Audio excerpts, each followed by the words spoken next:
I'm Emily Parker, 18 years old, and the night my world fell apart didn't begin with a scream or an accident. It began with a sentence. The doctor stood by the hospital bed reading numbers from a chart, as if they were weather reports, less than a 10% chance of recovery, more than $100,000 for treatment. My family didn't cry. They didn't even flinch. My mother closed her purse, looked at the man who'd raised her, and said, "Let him go. He's lived long enough." Then she turned and walked out, heels striking the linoleum like the closing beat of a gavel. Before I go any further, let me know where you're listening from in the comments, and hit that like and subscribe button if you've ever had to stand your ground when everyone else walked away. I stood in that cold hallway clutching the strap of my backpack, watching the elevator doors slide shut behind them. My grandfather lay motionless in the room behind me, a tangle of wires and quiet machines keeping him alive. I could still hear my mother's last words echoing down the corridor, sharp and final. She hadn't even looked back. A nurse touched my shoulder and asked if I was family.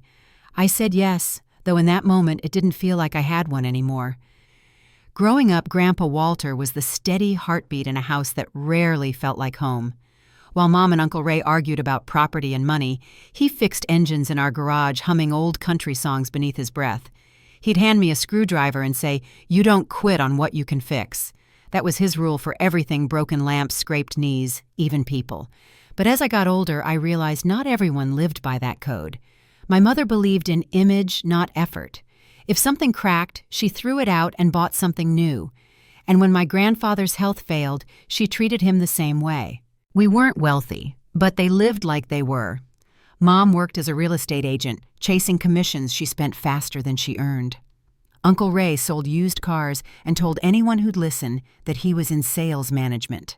Their houses gleamed on the outside, yet inside the air was brittle. Grandpa's modest pension barely covered his prescriptions, and when the first hospital bill arrived, they called it a lost cause. To them, love was conditional on convenience. I was supposed to start community college that fall. I'd been saving for years, every babysitting dollar, every weekend shift at the grocery store. That night, sitting beside Grandpa's bed, I opened my bank app and saw just over $11,000. It wasn't much, but it was everything I had. The nurse said insurance would cover 30%. I signed the papers for the rest with hands that wouldn't stop shaking. It didn't matter that I was still technically a kid. Someone had to stay, and I wasn't going to let him die alone. The hospital lights hummed overhead as I scrubbed my first floor that evening. The HR manager had offered me a night shift cleaning job when I begged for any position they had. I mopped the pediatric wing, emptied bins that smelled of antiseptic and lemon, and tried not to think about what I'd given up. Each hour I worked bought him another day. When my shift ended, I slipped quietly into Grandpa's room, still wearing my gloves, and sat in the chair by his bed. His hand was cool, his pulse faint beneath my thumb. I whispered that I was here, that he wasn't alone. 3 days passed before he opened his eyes. When he did, the first thing he said was, "You stayed."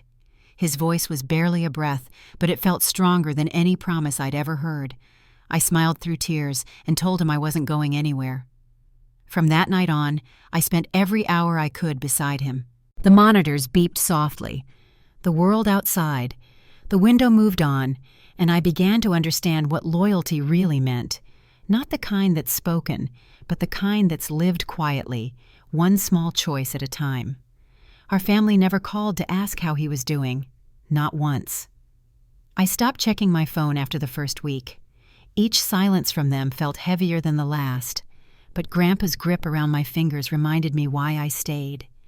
He would murmur lessons between naps, half in dreams, half in wisdom. "People think money measures love," he said once, eyes still closed. "But love is what you do when it costs you something." I started spending nights on the bench outside his room, studying under fluorescent lights, eating from vending machines. Nurses came to know me by name. They'd leave extra pudding cups on my tray or lend me their pens for homework I never finished. It wasn't easy, but it was ours, a quiet rhythm of care, exhaustion, and hope. Each dawn that he survived felt like a small rebellion against everything my family believed. One morning while feeding him broth, I heard him whisper, "Too salty." I froze, then laughed until tears blurred my eyes. It was the most beautiful complaint I'd ever heard. From that day forward, he grew stronger in slow, steady ways, a finger twitch here, a longer conversation there. The doctors called it improbable. I called it faith rewarded. But beneath every small victory, there was still the ache of what came next. My savings were gone and bills kept arriving. The hospital wanted deposits. My shifts doubled. I began to wonder how long I could keep both of us afloat. Still, when he smiled at me from his wheelchair, I knew I'd make it somehow. By the end of that first month, something inside me had changed. I was no longer the girl planning for a safe, ordinary life. I was someone who'd learned the cost of compassion and chosen to pay it anyway. I didn't know it yet, but the night my family walked away was not the end of my story. It was the beginning of everything that would come after the night. A scared girl decided to stand alone, and in doing so, built the kind of strength no inheritance could buy. And as the elevator doors closed behind them for the last time, I stayed in that quiet ward filled with fading lights and the hum of machines, never imagining that 7 years later, the same people who left us there would come back fighting over what they once abandoned.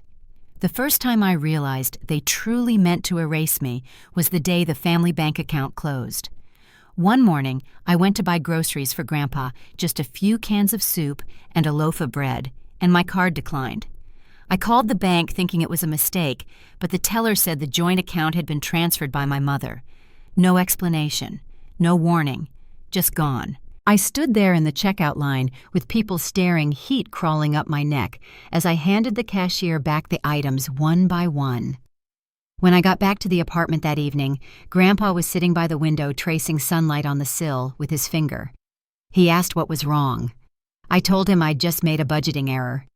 He didn't press, but his eyes lingered on me for a long time. Later that night, he left half his dinner untouched and said quietly, "You shouldn't have to starve to keep me alive." I told him not to worry. We'd figure it out. The silence from my mother and uncle stretched into months. No calls, no letters, no word from anyone. My cousin Derek, who used to post pictures of his new cars online, blocked me on every social platform. I was invisible to them, and in a strange way that hurt more than the anger ever had. Still, Grandpa's slow recovery gave me something solid to hold on to. His legs were weak, his voice softer than before, but his mind was sharp. When he felt strong enough, he started teaching me small repairs again, light fixtures, fans, anything we could get our hands on. Nurse Helen, who worked nights, often stopped by to check on us even after her shifts ended. She'd bring a thermos of soup and ask about my classes. I wasn't enrolled anywhere yet, but she'd treat my hospital textbooks like college material. "You've got a good head," she said once. "Don't let this place be your ceiling." I didn't know how to tell her that school felt like another world, one I couldn't afford to reach. To keep the bills from drowning us, I started taking double shifts. I cleaned operating rooms, stocked supplies, even helped sort linens. The work was steady, but the pay barely covered rent and food. On my breaks, I'd sit in the staff stairwell eating crackers, thinking about how far I'd fallen from the girl who used to dream of campus life and lab projects. Every decision I made revolved around keeping Grandpa comfortable. That thought alone kept me upright when exhaustion blurred the edges of each day. One morning, after my second shift ended, I came home to find him sitting at the kitchen table with a small pile of broken electronics, a toaster, an old radio, and a desk lamp from a neighbor. He looked up at me with that familiar spark in his eye. "Let's fix something today," he said. I laughed because we barely had the money for groceries, let alone tools. But then he reached into a drawer and pulled out his old soldering iron still wrapped in a faded rag. "People throw things away too easily," he said, steadying the toaster with his hand. "If you understand how something works, you can rebuild it. That goes for machines and for people, too." We spent the afternoon at the kitchen table, hands steadying screws and wires under the flickering light. It took hours, but by nightfall the toaster clicked and hummed back to life. We shared the first warm slices of bread in weeks, laughing as if we'd won the lottery. That night, something inside me shifted. It wasn't about money or pride, it was the quiet power of making something work again together. Word spread through the building that the Parkers could fix things. Within weeks, neighbors started knocking on our door with broken lamps and shorted-out coffee makers.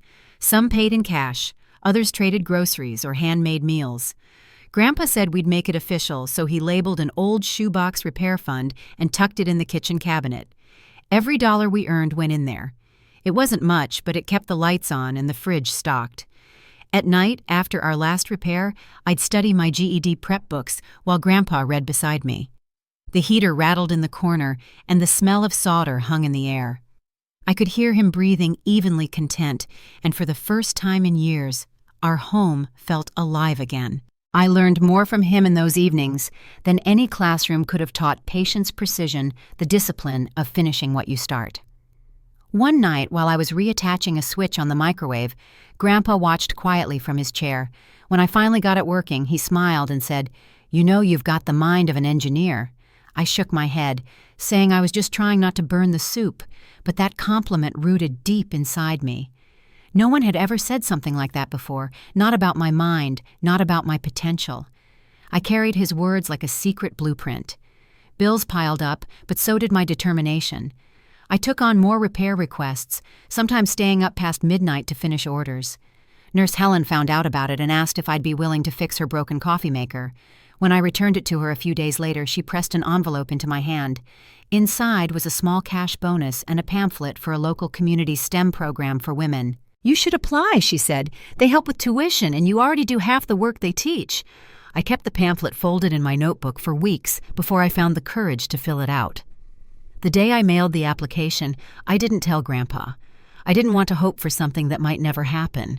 Instead, we focused on our repairs, our tiny business that kept us afloat. He'd say, "Remember, Em, the people who belong aren't the ones born into rooms, they're the ones who build doors." Those words stayed with me. They sounded like something you'd find carved on a plaque in a library, but coming from him, they felt like prophecy. By the time my acceptance letter arrived, winter had settled over the city. I found it folded neatly in our mailbox, the paper trembling in my hands as I read. The program had accepted me part-time classes, flexible hours, and a modest scholarship. When I told Grandpa, he leaned back in his chair, his smile slow and proud. "Told you," he said. "You just had to build your door." That night we celebrated with takeout sandwiches and the last of our repair fund money. The heater clanked louder than usual. The ceiling leaked from the snow outside, but it didn't matter. For the first time, our little apartment didn't feel like the edge of survival. It felt like the start of something. I didn't know it yet, but those small steps would carry me far beyond that kitchen table. Still, the silence from my family never broke. The number I used to call my mother on was disconnected. Uncle Ray's voicemail stayed full. Derek's social media was filled with parties, trips, and new suits. They had moved on completely, pretending we never existed. Some nights that knowledge ached more than I could admit, but then I'd glance at Grandpa asleep in his chair and remember what mattered. The doctors who once said he wouldn't last a week now nodded in disbelief when they saw him walking the halls with a cane. They called him a statistical anomaly. I called him living proof that love can rewrite the odds. That spring, I started my first tech classes.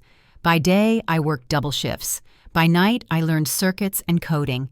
Grandpa stayed up with me through every assignment, sipping tea and helping me fix mistakes on my projects. We talked about designing something together one day, something that would make life easier for people like him. He said we'd call it a thank you to the time we'd been given. I didn't realize then how much that dream would define our future, or how quickly the world we'd built would be tested when the family who'd abandoned us decided to come back, not for love, but for what we had created. By the time I turned 25, 7 years had passed since the night my family walked away. The memory of those closing elevator doors never really faded, but the sound of them stopped echoing in my life. Grandpa and I had filled the silence they left with work late nights and the steady hum of small machines coming back to life under our hands. What started as a hobby in a cramped kitchen turned into something much larger, a purpose neither of us expected. Grandpa's health had stabilized for years. He walked with a cane, now slower than before, but sharp as ever. Each morning he brewed coffee strong enough to peel paint and read the paper cover to cover. Our apartment was still small, yet it felt brighter. We'd added shelves lined with toolboxes and old circuit boards. There was always a project in progress, always something to fix. One evening, while helping a neighbor adjust the wiring in her smoke detector, Grandpa said, "You know, Em, most people don't fall because they're careless. They fall because they don't have help fast enough."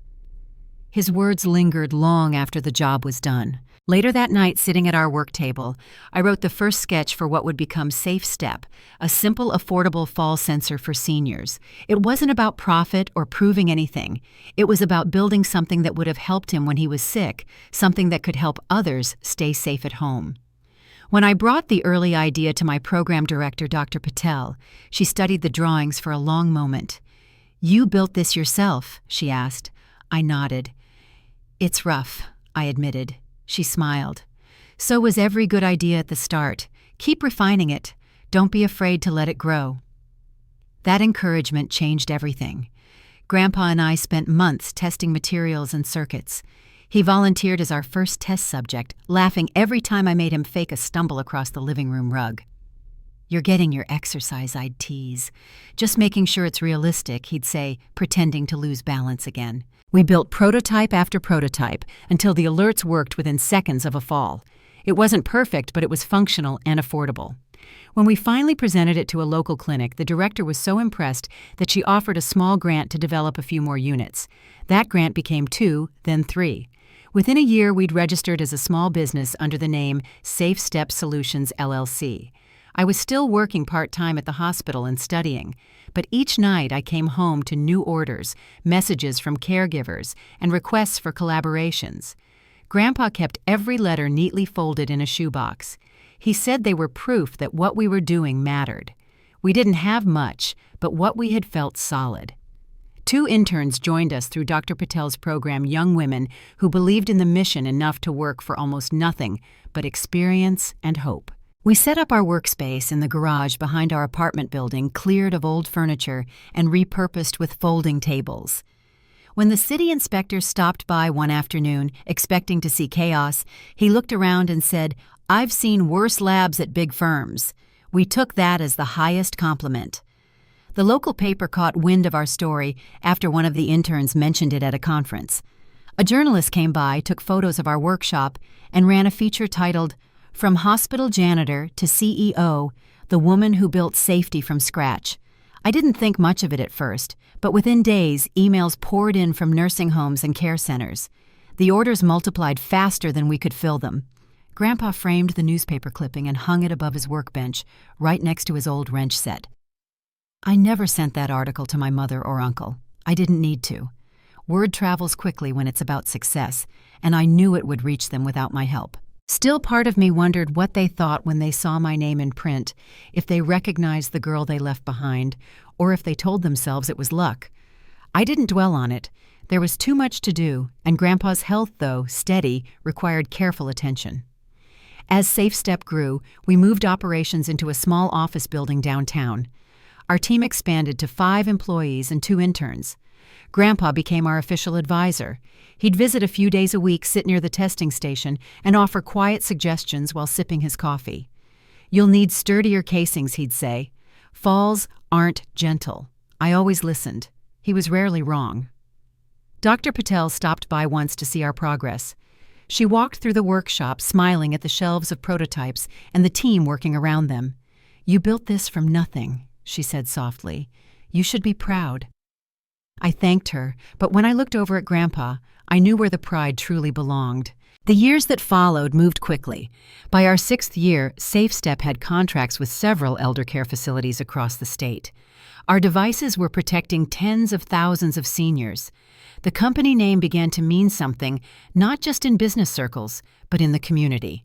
We were helping people stay safe in their own homes, giving them the independence that illness had once taken from Grandpa. But success brought new challenges. I worked long hours balancing administrative tasks, design improvements, and speaking engagements that pulled me away from home more than I liked. Grandpa insisted he was fine on his own, though I noticed he moved slower and tired more easily. Sometimes I'd come home to find him dozing in his chair with blueprints scattered around him. He'd wake up, adjust his glasses, and say, "You're still burning the midnight oil, huh?" I'd smile and say, "I learned from the best." Then came the morning I found him sitting quietly by the window, his cup of tea half finished and his breathing shallow. The sunlight caught his face in a way that made him look older than I'd ever seen him. When he noticed me, he smiled faintly. "You've done well, Em," he said. "You kept your promise." I didn't know what he meant at first, but later that week, his health began to decline more quickly than any of us expected. Hospice nurses came by to help, and Nurse Helen visited again, now grayer but still warm and kind. She told me he'd lived longer than most with his condition, that my care had made the difference. I thanked her, though the words felt hollow. Watching him weaken was like watching the foundation of my world shift. In his final weeks, he still insisted on checking the product updates I brought home. He'd tap the papers lightly and say, "Looks good. Just remember, success means nothing if it makes you forget who you are." Those were the last clear words I remember him saying. When he passed away one quiet Tuesday morning, I found him in his chair by the window, the same spot where we used to talk about wiring and second chances. His book was closed on his lap, his glasses resting on the page. There were no machines this time, no chaos, just peace. The funeral was small, exactly as he wanted. A handful of neighbors, a few colleagues from our early days, and Nurse Helen. We played his favorite song instead of hymns, and I set his wrench beside the urn instead of flowers. It felt right, simple, honest, and full of love. After the service, as the last of the guests left, I stood under the oak tree outside the chapel holding the folded program. The air was still, the sky pale and wide. That was when I heard the sound of footsteps crunching on gravel, a sound that didn't belong to anyone kind. When I turned, I saw them. My mother in a sleek black coat, Uncle Raymond beside her, and Derek following close behind his tie, loosened like he'd come straight from a meeting. They looked around the churchyard as if they were touring a property. My mother smiled faintly, arms open. "Emily, sweetheart," she said, her tone smooth, practiced. "You've grown into such a woman." I didn't move. The wind shifted, carrying the faint smell of lilies from the chapel steps. She tried again, her voice softening. "I know things were difficult before, but we're still family. And your grandfather, he'd want us to be together for this." I didn't answer. I just pointed toward the chapel doors. "He's inside," I said quietly. "You have 5 minutes." Her smile faltered, but she walked past me anyway. Uncle Raymond followed, whispering something to Derek that made him smirk. I stood outside, staring at the sunlight on the gravel, waiting for the sound of their heels to fade. I knew why they were here. It wasn't for him. As the door closed behind them, I folded the program tighter in my hand and looked toward the horizon, already feeling the storm I knew was coming, one that had nothing to do with grief and everything to do with greed. They didn't stay long in the chapel, 5 minutes just like I told them. From outside, I could hear their polished shoes against the marble floor, the low murmur of voices that didn't sound like mourning. When the door finally opened again, my mother came out first. Sunglasses, hiding what I already knew wasn't grief. She hesitated by the steps, brushing a speck of dust from her coat. "You planned a nice service," she said, as though she were commenting on a hotel event. Uncle Raymond joined her, his hand already tugging at his cufflinks. Derek lingered behind, scrolling through his phone. I held the donation slips against my chest, waiting. My mother's smile was thin but practiced, so she began about the estate. "I assume there's a will.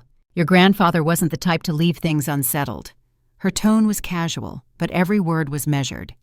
I looked at her for a moment before answering. "There is." "Wonderful," she said, relief flickering across her face. "We'll need to schedule a family discussion soon just to make sure everything's divided fairly."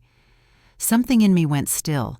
I had rehearsed this moment in my mind 100 times, and still it felt unreal. "You left him to die in a hospital bed, Mom," I said quietly. "You didn't call for 7 years. You never asked if he made it." Her eyes hardened. "Don't be dramatic, Emily. We're his children. You're his granddaughter. He wouldn't cut us out." She said it with such certainty, as if biology outweighed everything that had happened. I looked down at the wooden envelope in my hand, sealed, and notarized the one Grandpa had left for this moment. "You'll find out tomorrow," I said. "His attorney has arranged the meeting. For the first time, she didn't have a reply. Uncle Raymond cleared his throat, muttered something about just making sure things are handled correctly, and guided her toward their car. Derek shot me a look that was half smirk, half warning before he followed. I stood in the gravel driveway until their engine noise faded into the distance. The air around me felt lighter once they were gone, though I knew it wouldn't last. The next morning I arrived at the law office early. The receptionist greeted me with a polite nod and showed me to the conference room. Everything smelled faintly of old paper and wood polish. At the far end of the long table sat Mr. Alton, my grandfather's attorney for over 20 years. His gray hair framed a kind, steady face. "Emily," he said, standing to shake my hand, "your grandfather spoke of you often." I nodded, trying to smile. On the table rested a small wooden box, the one Grandpa had made me promise not to open until this meeting, and a sealed envelope marked with my name. Seeing it made my throat tighten. A few minutes later, the door opened. My mother walked in first, followed by Uncle Raymond and Derek. None of them looked at me. Mr. Alton gestured for everyone to sit. "This is the last will and testament of Walter Henry Parker, executed and notarized on his 90th birthday," he began. His calm voice filled the room. "Per Mr. Parker's instructions, we will first review a message he left to accompany this document." He turned to me. "Miss Parker, your grandfather requested that you open the box." My hands trembled slightly as I lifted the lid. Inside lay his old pocket watch, polished but worn, and a flash drive wrapped in a folded note. I passed it to Mr. Alton, who connected it to a monitor on the table. A moment later, Grandpa's face appeared on screen, older than I remembered, but his eyes steady and warm. "If you're hearing this," his voice began, "then I've left this world. And if the people I think are in this room are truly here, I can't say I'm surprised." My mother shifted in her seat. Uncle Raymond folded his arms. Derek leaned back, expression unreadable. Grandpa continued, "Let me make this simple. I, Walter H. Parker, leave the entirety of my estate, including Safe Step shares, personal accounts property, and intellectual property, to my granddaughter Emily Parker. Everything." The words hung in the air like a struck bell. My uncle's jaw dropped. My mother sat frozen before her face twisted with disbelief. "This isn't legal," she said sharply. "She was with him every day. Who knows what she told him?" He was old, probably confused. Mr. Alton opened a folder and slid a document toward her. "Mr. Parker underwent a cognitive evaluation 2 weeks before this video was recorded. Full mental capacity confirmed. The evaluation and notarization are both attached to the will. There is no question of coercion." Derek spoke up for the first time, his tone sharp. "You mean to tell us he left everything to a janitor? She lived off him." Grandpa's voice continued, as if he'd anticipated the accusation. "To those who say, 'She took from me,' I say she gave me 7 more years. She gave me mornings with sunlight and coffee. She gave me meaning. You gave me silence." My mother's face drained of color. Uncle Raymond stared at the table. No one said a word when the screen faded to black. Mr. Alton folded the papers with care. "The document includes a no-contest clause," he said evenly. "Any legal challenge will void your right to any inheritance, financial or otherwise. Mr. Parker's wishes are final." The only sound was the soft hum of the air conditioning. My mother finally rose from her chair, anger flashing through her controlled expression.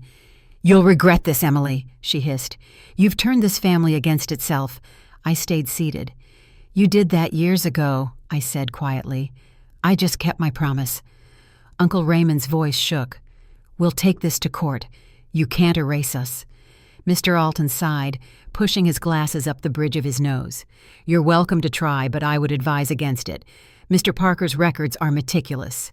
He kept journals, letters, and full documentation of his intent." Derek muttered something under his breath and stormed out.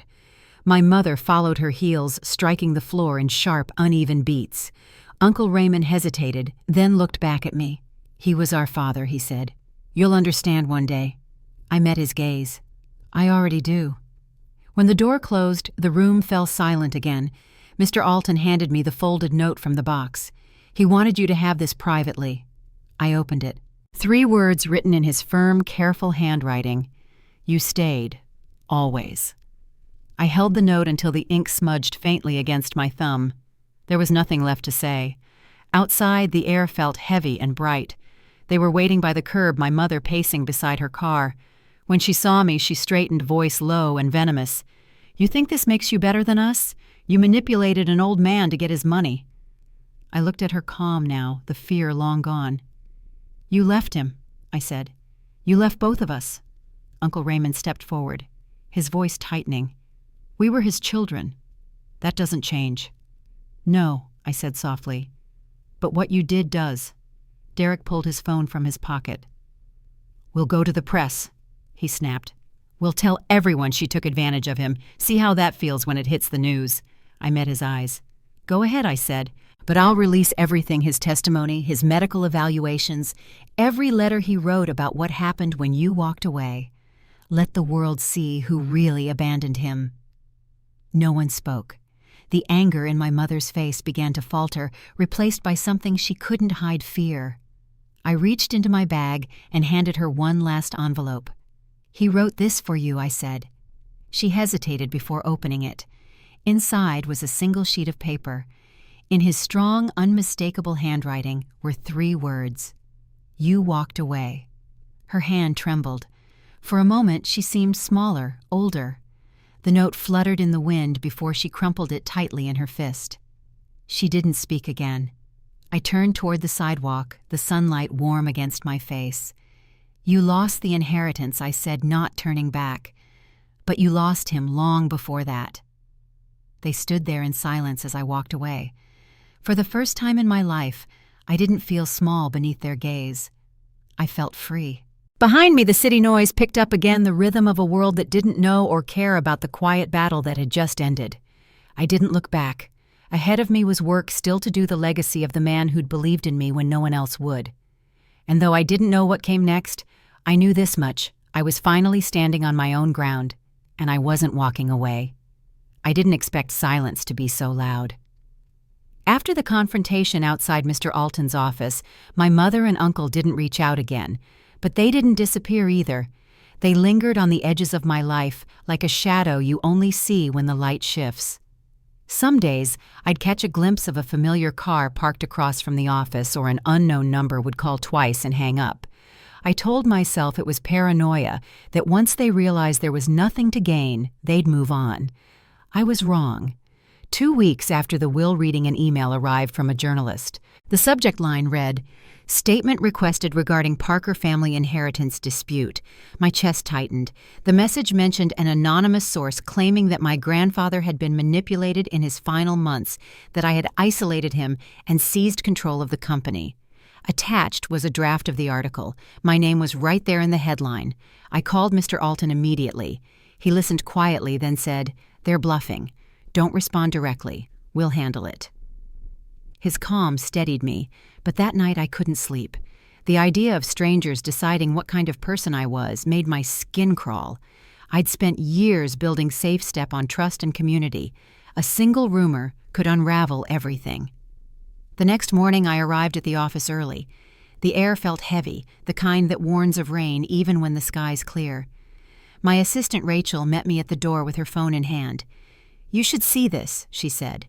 The story had gone live. Photos of me at public events were paired with quotes about family betrayal and inheritance controversy.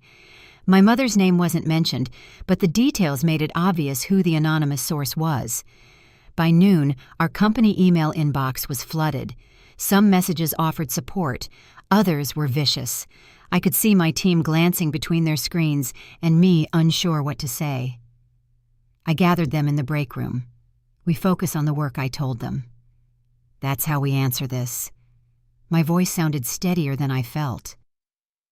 That evening, as I left the office, a black sedan rolled to a stop near the curb.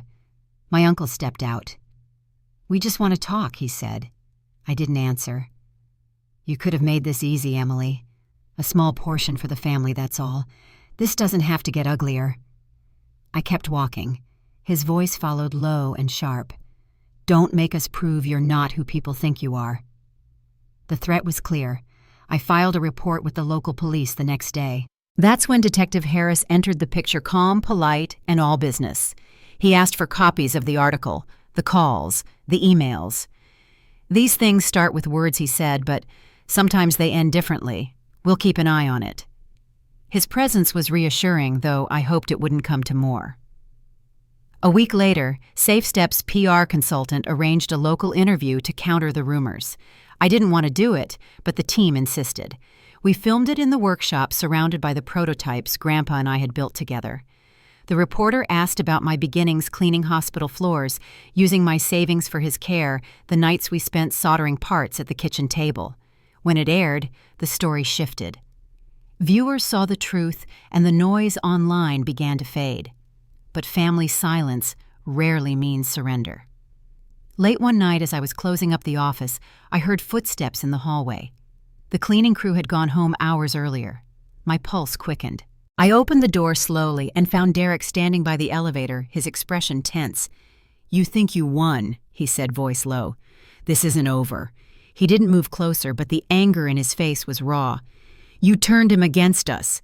Grandpa, the company, everything. You stole what should have been ours."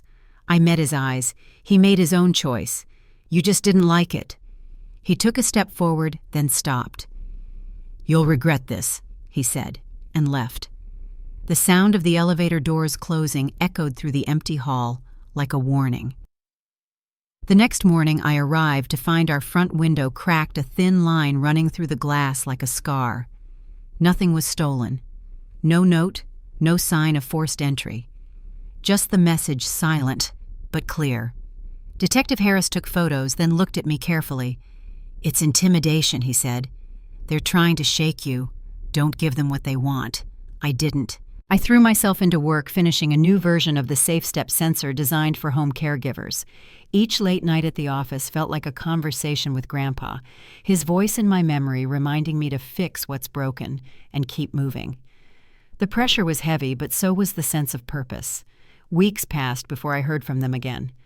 One afternoon, while reviewing paperwork with Mr. Alton, his assistant walked in holding a letter. It was addressed to me, but mailed to his office. Inside was a typed note. "You don't deserve what you took. Enjoy it while it lasts." There was no signature, but I recognized my mother's stationery, the embossed initials she used for every formal invitation. I set the paper down and felt a kind of tiredness that went beyond sleep. Mr. Alton frowned. "We can pursue a restraining order," he said. I nodded, though part of me doubted they'd push much further. For people like them, reputation was everything, and their threats only made them smaller. The following week, SafeStep was invited to present at a state health innovation conference. It was the biggest opportunity we'd ever had, contracts, partnerships, investors, all in one place. I almost declined, afraid of more attention, but then I thought about Grandpa's words. Success means nothing if it makes you forget who you are. He'd built me to stand tall, not to hide. So I went.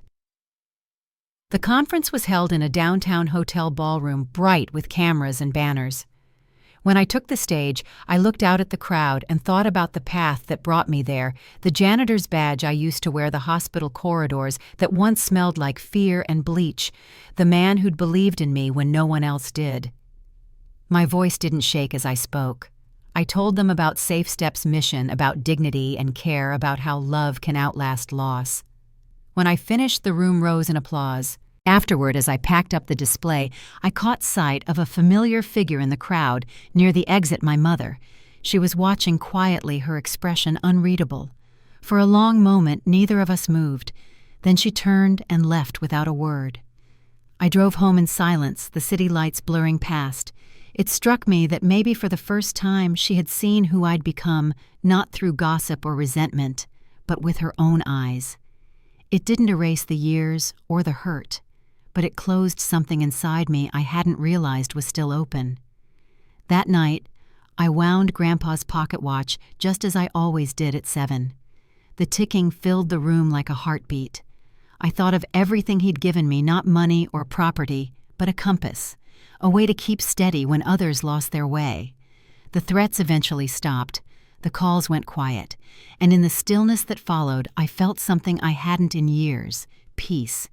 But peace doesn't mean the story was finished. Because what came next wasn't about defense anymore.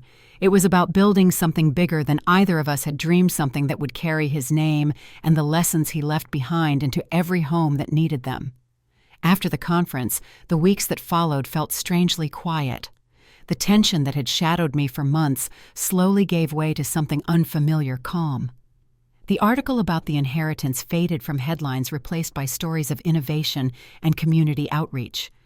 For the first time in years, people spoke my name without attaching it to scandal. They talked about SafeStep, about the devices that were helping seniors live independently, and about how our story began with care instead of profit. Dr. Patel called one afternoon, her voice warm through the static. "You've come a long way, Emily." Walter would be proud. I thanked her, though the words caught in my throat. Pride wasn't something I let myself feel often. It carried too much weight. But that day, it settled over me gently. SafeStep had grown faster than I imagined. We'd opened a second office in the city, hired more technicians, and expanded our research team. The success meant stability, but it also brought new responsibility. I spent long days in meetings designing training programs for young engineers and long nights reviewing contracts. Every decision, every expansion felt like a quiet conversation with Grandpa.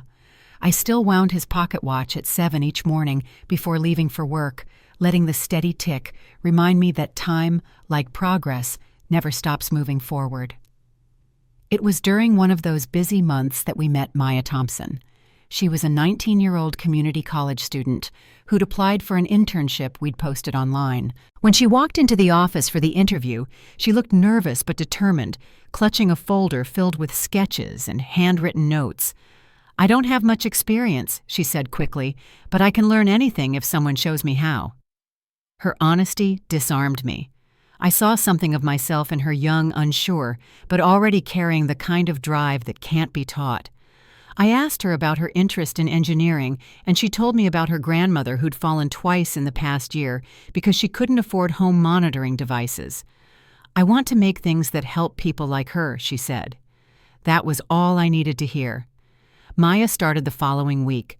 She arrived early every morning, stayed late without being asked, and filled the workspace with a kind of hopeful energy I hadn't realized I'd been missing.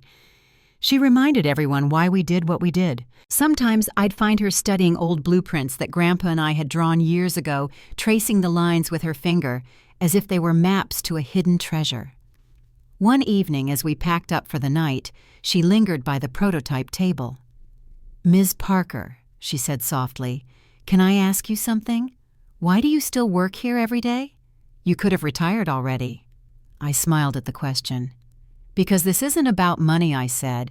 "It's about making sure no one feels abandoned. My grandfather taught me that." She nodded thoughtfully, then looked at the framed photo of him on the office wall. "He must have been something special," she said. I glanced at the photo, the one where he was wearing his old work shirt, grease on his hands and a quiet smile on his face. "He was," I said. That spring, SafeStep launched a partnership with several senior care facilities across the state. The expansion included a pilot scholarship for students interested in engineering for social good. We named it the Walter Parker Fellowship. Maya was the first recipient. During the small ceremony, she stood at the podium, trembling slightly as she read her prepared remarks. "This isn't just a scholarship," she said. "It's proof that someone like me belongs in this field." Hearing her say that felt like watching a younger version of myself finally being given permission to believe. When the applause ended, I handed her Grandpa's small silver wrench, the one he'd always carried in his pocket during our repair days. "This fixed more than machines," I told her. She blinked back tears, then smiled. Not long after that, I visited the community center where I'd once taken my first GED classes. The building hadn't changed much, the same flickering hallway lights, the same smell of old books and coffee, but the bulletin board now carried a flyer with our company's logo. It announced free weekend workshops for teens and seniors who wanted to learn basic repair and circuitry skills. I stood there for a moment, realizing that the circle had quietly closed. The workshops became the seed of something bigger. Within months, we established the Parker Foundation, a nonprofit branch of SafeStep dedicated to providing training, mentorship, and technology access for underprivileged youth and elderly individuals living alone. We started small, 3 folding tables, 2 laptops, and a handful of donated toolkits, but word spread fast. Within weeks, we had waiting lists for every class. One Saturday morning, I watched as a group of teens and retirees huddled over a disassembled lamp, laughing as they figured out which wire went where. That simple sound of shared learning filled the room with warmth. Nurse Helen, who volunteered at the center, leaned over and whispered, "Your grandfather would have loved this." I nodded, too choked up to answer. As the foundation grew, the media began to take notice again. Reporters wanted to revisit the story they once twisted into scandal. This time they wrote about redemption, innovation, and community.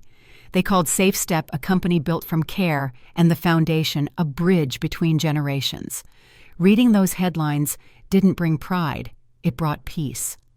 One afternoon, while organizing paperwork at the foundation, I received a call from Detective Harris. His tone was casual. "Just thought you should know. He said your mother sold her house last month. Looks like she's moving out of state." There was a pause, then he added, "I figured you might want closure." I thanked him, though the truth was I'd already found it in a different way. Her leaving wasn't an ending, it was just proof that some stories don't need reconciliation to be resolved. That night, I walked home through the quiet city streets, the air cool and soft. I passed the corner cafe where Grandpa and I used to sit on Sunday mornings, back when our biggest worry was how to stretch our grocery budget. I could almost see him there, stirring sugar into his coffee, smiling at me the way he used to when he thought I wasn't looking. At home, I wound the pocket watch again, the sound steady and comforting. I looked around my living room, photos of our early prototypes on one wall, framed news clippings on another, and the small silver wrench displayed under glass beside the first Safe Step sensor we ever built. Everything in that room told a story not of success, but of survival, of building something good from something broken. Before turning out the light, I glanced out the window toward the city skyline. Safe Step's new office sign glowed faintly in the distance. It wasn't about pride or recognition anymore. It was about continuation of his lessons, his kindness, and the promise I made in that hospital room so many years ago to stay to build and to make sure no one was left behind again. The next morning, as the sun rose over the rooftops, my phone buzzed with a message from Maya. It was a photo of her new prototype, a smaller, lighter version of the fall sensor she'd designed on her own. "It works," her text read. I smiled and typed back, "That's exactly what he would have said." The sound of the pocket watch ticked on my desk, keeping perfect time. I knew then that the story wasn't ending. It was simply finding its rhythm again, steady, certain and full of life, still to come.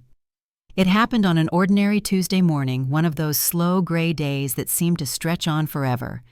I was standing in the break room at the Safe Step office pouring coffee when the call came through. Our customer service rep transferred it directly to my line. The woman's voice on the other end trembled, but carried a strange brightness. "Is this Ms. Parker?" she asked. "My name's Evelyn Ward. I wanted to thank you." Her voice steadied as she continued. "Your device, the Safe Step sensor, it saved my life last night." I set the mug down and listened as she described what had happened. She lived alone, she said, in a small bungalow near Cedar Falls. Around midnight, she'd slipped in the kitchen, unable to get up or reach her phone. The fall sensor triggered within seconds. Paramedics arrived in under 10 minutes. "If it hadn't gone off," she said softly, "I wouldn't be here talking to you right now." I didn't know what to say. For all the contracts, the funding meetings, and the press coverage, nothing had ever felt as real as hearing her voice. Before hanging up, she asked if she could send a letter to thank the team personally. I told her she could, and that we'd be the ones thanking her instead. That afternoon, I gathered everyone in the conference room. The office was quiet except for the hum of computers. I told them about Evelyn, about how a single sensor had done exactly what we'd built it for. The team applauded softly. Maya's eyes shone with tears. "That's the story we tell," she said. "That's why we do this." Within a week, Evelyn's story made its way to the local paper. The headline read, "Small Device, Big Difference. Senior credits Safe Step for saving her life." The photo showed her smiling, a thin, white-haired woman standing on her porch, holding the little sensor in her hand. The article spread fast, shared across social media and community boards. Orders doubled almost overnight. But the numbers didn't matter to me. What mattered was knowing that what Grandpa and I started on that worn-out kitchen table had finally reached the people who needed it most. When the newspaper called to ask for a follow-up interview, I agreed. They wanted to film a short, piece-part, human interest, part innovation story. The segment aired a week later. They showed footage of our workshop, the old tools, the photo of Grandpa still hanging above the main workbench. They asked about the early days, the struggles, and the nights we nearly gave up. I spoke about him, the man who taught me how to fix what others threw away, the one who believed that love was measured by what you stayed to mend. The broadcast caught more attention than we expected. A month later, the State Health Board invited SafeStep to participate in a pilot program integrating our sensors into nursing homes and assisted living facilities. It was the kind of partnership that could change everything, not just for the company, but for thousands of seniors who'd never had access to affordable safety technology before. I signed the paperwork in the same office where Grandpa once tinkered with prototypes beside me. I wished he could have seen it, the culmination of all those long nights and quiet lessons. As I looked around the workshop, I imagined him sitting there, coffee in hand, that faint smile on his face as if to say, "You see, you fixed it." Meanwhile, the foundation was growing too. The workshops at the community center had expanded into 3 different cities. We hired 2 coordinators to manage classes, including Maya, who had graduated from her program and joined full-time. She was flourishing, brimming with ideas. One day she came into my office carrying a sketchbook. "I've been working on a new prototype," she said. "It's smaller, rechargeable, and syncs with voice commands." She hesitated. "Would you help me test it?" We spent the next few evenings refining her design, soldering new components just as Grandpa and I once did. It felt like the world had come full circle, the same rhythm of creation, the same sense of purpose, only now I was the one guiding. As the months passed, the company's reputation shifted from underdog startup to trusted innovator. Invitations to conferences and awards arrived regularly, but none of it felt like validation. It felt like momentum proof that what we'd built had taken root beyond us. Then, one crisp morning in late fall, I received a letter. It was from a foundation I didn't recognize, the Walter Parker Humanitarian Award Committee. Inside was an official invitation to a ceremony honoring community innovators across the state. They wanted to name me this year's recipient. The letter was dated almost exactly 7 years to the day since my grandfather's first hospitalization. I sat at my desk for a long time, the paper trembling slightly in my hands. When I told Maya and Dr. Patel, they insisted we all attend together. "He'd want you to accept it," Dr. Patel said, "but he'd also want you to remember it's for both of you." The night of the ceremony was cold but clear. The ballroom lights shimmered against glass walls overlooking the city.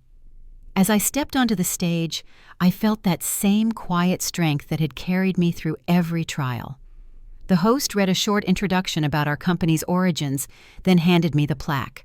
Its inscription was simple: "For building safety from love and hope from loss." I spoke briefly, my voice steady but thick with memory. "This isn't just mine," I said. "It belongs to the man who taught me that fixing one thing can change everything." His name was Walter Parker. There was a hush, then applause that filled the room like a heartbeat. After the ceremony, a woman approached me. She was in her early 60s, wearing a silver scarf and carrying a cane. "I wanted to meet you in person," she said. "I'm Evelyn Ward." I felt my breath catch as she smiled. "I thought you should know I still wear the device every day. My daughter says I'm impossible to keep up with now." We both laughed softly. She reached into her bag and handed me a small envelope. Inside was a photo of her holding her newborn grandson. On the back she'd written, "Because of you, I got to meet him." That night after the event ended, I walked outside alone. The air smelled of rain, the pavement shining under streetlights. I looked up at the city skyline, the same skyline Grandpa once pointed to from our tiny apartment window, and said, "One day, you'll build something that matters." I think I finally understood what he meant. It wasn't about scale or recognition. It was about staying long enough to make something better for someone else. When I got home, I placed the award on the shelf beside his pocket watch and the silver wrench. I wound the watch again, listening to its familiar rhythm fill the quiet room. The sound felt less like time passing and more like a promise continuing, one that began in a hospital room and had now reached across homes, classrooms, and hearts. As I turned off the light, I glanced once more at the photo of us from years ago, him with grease on his hands, me holding a half-fixed toaster. He'd told me then, if you can bring something back to life, even a small thing, you've done good. The watch kept ticking in the dark, steady and sure. I whispered, "We did it, Grandpa." And for the first time, it didn't feel like an ending. It felt like the world was still unfolding, slowly, faithfully, one repair, one life, one heartbeat at a time. A few weeks after the award ceremony, I went back to the house where it all began. The little apartment across from the hospital was still there, though the paint had peeled and the windows needed new caulking. I stood on the sidewalk for a long while, remembering the girl who once sat by a hospital bed counting coins to pay for one more day of care.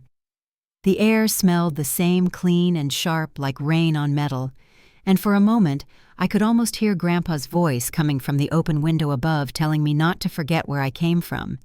Inside, the new tenants had turned the space into a small repair shop. The owner, a young man about Maya's age, told me he'd found a few old boxes in the storage closet when he moved in. "Looks like someone used to fix things here," he said. I smiled and told him he wasn't wrong.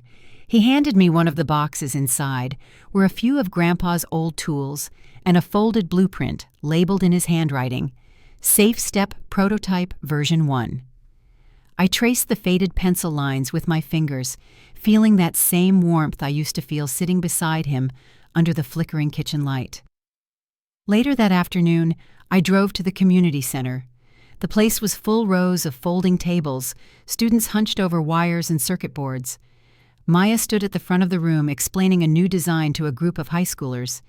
She spotted me near the door and waved me over. "They're building their first motion sensors," she said proudly. I watched the students test their circuits, the tiny lights blinking to life one by one. It reminded me of the first time I'd watched a repaired toaster spring back to life in Grandpa's hands. The joy on their faces was the same kind he used to carry, the quiet wonder of making something work again. After class, Maya walked with me to the parking lot. The sun was dipping low, turning the sky. That deep orange color Grandpa always said meant good weather ahead. I was thinking, she said, what if we create a mentorship track for students who don't just want to learn the work, but to teach it too? Her words made me smile.